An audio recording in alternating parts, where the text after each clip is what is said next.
Hello everyone and welcome back for another video. And here I am again, ang nag-iisang baklita na mahadera na chismosa, ang inyong mamang walang iba, Mamang Pickles. Diba? Mega na. So for today's video guys, mga kabarda, ay meron po tayong gagawaan ng konting reaction and explanation regarding nga po dito sa na bobot out ng mga supporters ng Barda. Okay, mga supporters na nanonood sa atin. At meron nga po sila sanang hiling regarding dito sa Barda fandom. Okay? So yan ang mga pag-uusapan natin. Then of course, ayan ang pagtanggap ni David na naman ng pangalawang pagkakataon. Sa pangalawang pagkakataon ay nanalo na naman award itong si David. Okay? And of course, ayan, update sa naganap na na parade. Okay? So, ayan ang ating mga pag-uusapan ngayon. At kung ano ang masasabi natin regarding dito sa patuloy na na sinasabi ng mga supporters na dapat nga ay exclusive, 'di ba? Exclusive ang ang Barda, gawin nilang exclusive love team ng GMA. So, okay. So, bago natin simulan yan, shoutout muna tayo sa lahat ng Barda lovers worldwide. Mega love shoutout sa inyo. And of course, shoutout to Barda Natics, Barda Nation. Ayan, mega love shoutout sa inyo. Ayan, hello po sa lahat. Mabuhay kayong lahat. At salamat of course sa pagmamahal ng binibigay nyo. Sama-sama nating mahalin itong dalawang magsing-irog na ito. Ay, may ganon, diba? So, syempre kung bago ka pa lang sa aking YouTube channel, don't forget to like, share, and subscribe. Click mo na rin ang notification bell para updated ka sa mga latest chika natin sa Barda. So, ayun guys, maraming salamat sa mga nanood, kaninang madaling araw, diba? Madaling araw, pero grabe yung fighting spirit ng mga natin, kabarda lovers natin, diba? Talagang hindi nagpapakabog, diba? Kaya, thank you so much sa inyo sa pagsama sa atin sa Puyatan portion. Diba? So, ayun na nga guys, ngayong araw ay tatalakayin po natin. Ito nga pong, umiingay at talaga naman dumadagundong sa loob ng Twitter, ng X at ng IG. Okay? Dahil marami nga sa mga Barda supporters ang may gusto at nananawagan diyan sa GMA Sparkle, na di umano ay dapat gawin na pong exclusive love team itong Barda. So ipapaliwanag natin ano ba yung tinatawag na exclusive, di ba? Yan po yung ina-announce ng isang network na itong love team na kanilang hinahawakan or pinapausbong ay exclusively sa kanila lang at hindi na pwedeng eterno kanino pa man. Like ang nangyari, 'di ba?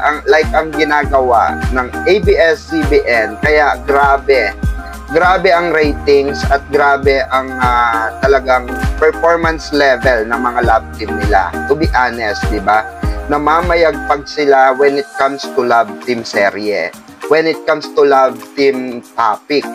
Diba? Halos artista nila, halos lahat ng pinag-uusapan. Diba? Sa lahat ng telebisyon, tabloids, sa lahat ng mga showbiz chika, sa lahat ng mga showbiz updates, kaganapan, etc. Diba? Alam naman natin yan. Kung gaano kalakas ang ABS-CBN when it comes to love team. And this time, no, ay pag-uusapan nga natin itong umusbong last year. Diba? Last year lamang po ay umusbong itong, diba? Itong fandom. Literally, talagang umingay ng husto. Itong Barda. Diba? Umingay ng husto itong Barda sa mga supporters ni David Licauco at ni Barbie Forteza. Am I correct? Diba? At marami nga ang nabuo na speculation, no, na ito ngang si David Licauco ay talagang merong crush, no, talagang siya yung nagpursu na makapartner ito si Barbie Forteza, di ba? Kaya naman ay nagbunyi ang lahat ng mga nakasuporta sa Barda, di po ba? No? Kaya nung mga panahon na yon ay meron silang kalikan nilang partner, di ba? At napapabalita nga, no, na na di umano ay may third party, kaya talagang nabuhayan ng loob itong mga Barda fans dahil na finally daw ay nauntog itong si Barbie Forteza at tuluyan nakipag-iwalay kay Jack Roberto dahil nga raw isang cheater itong si Jack Roberto, no? Ayon yan sa mga balita. Ultimo si Manay Lolit, sila Tito Boy, sila Mama Odge, si Nanay Christy, di ba? So halos naging topic lahat yan third party, no, regarding kay Jack Roberto, no? At tuluyan nga di umanong naumpog itong si Barbie Forteza. At nagbunyi nga po itong mga Barda supporters dahil sila ang talagang nagpadagundong, no? Nagpadagundong ng mga especially itong Pilay Days, 'di ba? Itong Pilay Days ay grabe ang bumuhos talaga ang suporta sa dalawang ito. Kaya ang sabi nga ng mga netizen at ng mga Barda supporters na supposed to be dapat ay gawin na nga na exclusive ito dahil nasa third chapter na ang love team ng dalawang ito, ng tambalang ito. Dahil kamakailan nga alam naman natin na kung kani-kanino tinerno itong si Barbie Forteza, di ba? Kung kani-kanino ipinartner itong si Barbie Forteza, no, especially no sa mga hindi pa kilalang artista or nag-uumpisa pa lang sa showbiz. At ayon nga sa mga supporters ng Barda ay wag naman daw gamiting stepping stone sana ang kanilang idolo dahil napapansin nila bakit parang nagiging stepping stone nga ang Pegalo ng diba, mami natin, ng mami B natin, diba? And of course, ay wala naman pahayag regarding dyan. Wala naman pahayag ang GMA so far, no, sa mga hanash ng kabardahan, diba? Sa mga pinipinpoint na dapat exclusive, diba? Exclusively love team dahil nga no, sa feeling ng mga supporters ng Barda ay parang nasisira ang fandom. Nahahati-hati at nagkakaroon ng mga speculations na wala ngang Barda for real, diba? So, eto para sa akin, eto sariling opinion ng inyong mama, no? Nag-iisang mamang pickles nyo. Supposed to be talaga ay dapat, no, ay gumawa ng hakbang, ng step ang GMA regarding dito. Ang GMA Sparkle regarding dito dahil sa sobrang laki ng fandom at ang ingay ng fandom, halos sumasabay ang ingay ng Barda ngayon sa alam naman nating namamayagpag na Kimpaw. Diba? So halos itong dalawang ito, no, ay napili rin ng PMPC Award, nagawaran ng award bilang isang love team, no? Best love team. Itong dalawang ito. At nakakatuwa nga, no, sa part ko, natutuwa ako na talaga namang eto na yung kumbaga unbreakable love team so far ng GMA na maitatapat nila sa lahat sa competition, 'di ba? Sa lahat ng lahat ng love team. Imagine how many love teams they have in 'di ba, in ABS-CBN. 'Di ba? Meron silang pang Gen Z na tinatawag na JM Young. Meron din silang millennials. Millennials and Gen Z, 'di ba? Parang I think is part din ng Gen Z, no? Ang Francet, no? At etong kila Kim Chu at Paulo ay I think is parang 90s itong mga ito, no? Parang mga millennial era. So ang kasi nila, 'di ba? No, so kapanganakan nila ay nung mga nagdaan di 90s pa, 'di ba? Ito sila Jera, sila Kim Chu.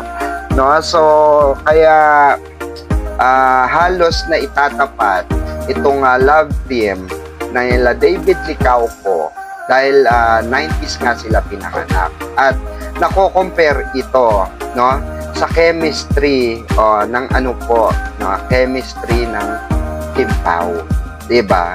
Dahil alam naman natin ang Kat din ay ligwak na when it comes to reality. Pero swak na swak pa rin sila sa panlasa, 'di ba? Pagdating sa love team, 'di ba? Pagdating sa mga shows, pagdating sa mga movies. Talaga hindi pa rin nagpapahuli ang Kat din diyan, 'di ba?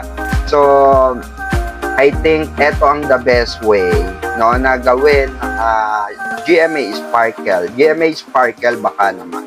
Alam ko naman na hindi sila ganun ka-focus, no, sa love team. Okay? Wala sila doon sa tinatawag na sinabi nga ni Liza Soberano na love team culture, which is true. Okay? Ayon nga sa aking mga kaibigan, okay, dyan sa showbiz, is ang GMA ay hindi masyado po tumututok or hindi sila nakatutok, hindi nila pinagtutuunan ng pansin. Kahit gaano pa kalaki ang fandom na yan, ay never po silang tumutok, no, sa tinatawag na love team culture. Unlike sa talaga, ABS, na talagang pag pumatok ang love team nila ay nakatutok na sila. Exclusively love team na nila yan at ina-announce po nila yan.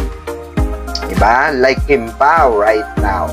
No? Like itong Pat din kasi alam naman natin is collaboration with GMA and ABS-CBN. No? And like Francet, diba? Like JM Piang, diba? So, itong mga ito na inaano nila, talagang binild nila from the scratch, diba? At nung nag-boom ay talaga namang pinahalagahan ng ABS-CBN. Nataliwas naman sa pananaw talaga ng GMA, no? I think this time GMA para sa mga ibalato nyo na lamang po, no?